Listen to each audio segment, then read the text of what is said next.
नमस्कार, प्रणाम। मेरा नाम है सोनू कुमार। कल्कि अवतार से जुड़ी घटनाएं इतने भयानक तरीके से भविष्यवाणिका में बताया गया है कि लोग बेचैन हो चुके हैं और हो भी बिल्कुल वही रहा है। जब राजस्थान में पिछले दिनों भूकंप आया, उस वक्त भूकंप के साथ ज़मीन के नीचे से रोने की आवाज़ें आ रही थी, जिस कारण से लोग सदमे में आ चुके हैं। अब इतना सोचने लगे हैं कलयुग में होने वाली घटनाओं को सुनकर। अगर यही सोच कुछ साल पहले अपने जहन में लाया होता तो आज ये स्थिति नहीं होती। उन्हें यह समझने की ज़रूरत है कि जो होना है वह एक न एक दिन होकर रहेगा, आज या कल। पंच सखाओं की रचना भविष्यमालिका में संसार भर में होने वाली युद्ध, दैवीय घटनाओं और नए नए परिवर्तनों का जिक्र किया गया है। संत अच्युतानंद दास ने संसार में होने वाली हर छोटी बड़ी परिवर्तन को भविष्यवाणियों के माध्यम से कलयुग के लोगों तक पहुंचाया। भविष्यमालिका में एक पंक्ति है, पश्चिम दिगरु अनुकूल हेवे, जेवे निश्चय जानिव, निकटी हेवे तेवे। यानी पश्चिम देशों में होने वाली घटनाओं से यह पता चलेगा कि अब कलयुग ज़्यादा दिन का मेहमान नहीं है। कलयुग का अंत निकट आ चुका है। एक तरह से संत की यह वाणी सत्य हो रही है। नॉर्वे, डेनमार्क, जर्मनी में इतनी ठंड पड़ेगी कि वहाँ तरल पदार्थ जम जाएंगे, जिस कारण से वहाँ जीवन मनुष्य के अनुकूल नहीं रहेगा। युग परिवर्तन का मतलब प्रकृति का संतुलन और नए सिरे से पृथ्वी पर जीवन का आरंभ माना गया है।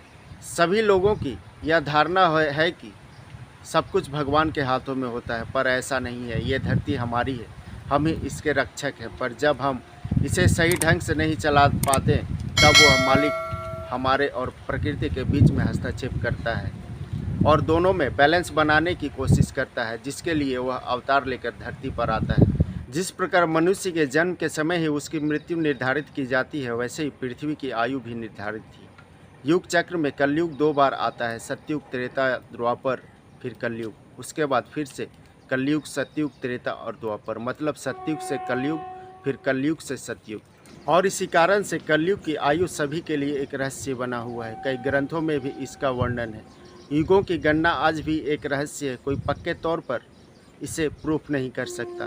सारी गणनाएं अर्थ रोटेशन पर आधारित है। इसी प्रकार युग का परिवर्तन भी इसी पर आधारित है। जिस प्रकार रात के तुरंत बाद दिन नहीं हो जाता है, उसे कुछ टाइम लगता है, युग परिवर्तन भी धीरे धीरे होता है। उन चेंजेस को आप समझ नहीं सकते। अब बात कल्कि अवतार की करते हैं। दरअसल कल्कि अवतार को 2000 या 2001 के लगभग दुनिया के सामने आना था, पर अभी तक भौतिक रूप से हमारे सामने नहीं आए हैं। उत्तराखंड में योगी और संतों की कुछ साल पहले एक बैठक होती है, जिसमें यह फैसला लिया जाता है कि कल्कि अवतार पर एक पुस्तक छपवाई जाए, जिससे असली कल्कि को पहचाना जाए, और उसे हर जगह वितरित किया गया। जिसमें कल्कि की पहचान क्या है, ये सारी बातें इस पुस्तक में लिखी गई थी। पर जिस मकसद से पुस्तिका छपवाई गई, उसका जस्ट विपरीत इसका रिजल्ट मिला। ढेरों कल्कि सामने आ गए। क्या ऐसे ढूंढने से कल्कि अवतार मिलेंगे कभी? पश्चिमी देश हमसे ज़्यादा कल्कि की तलाश कर रहे हैं, पर उनका मकसद कुछ और है।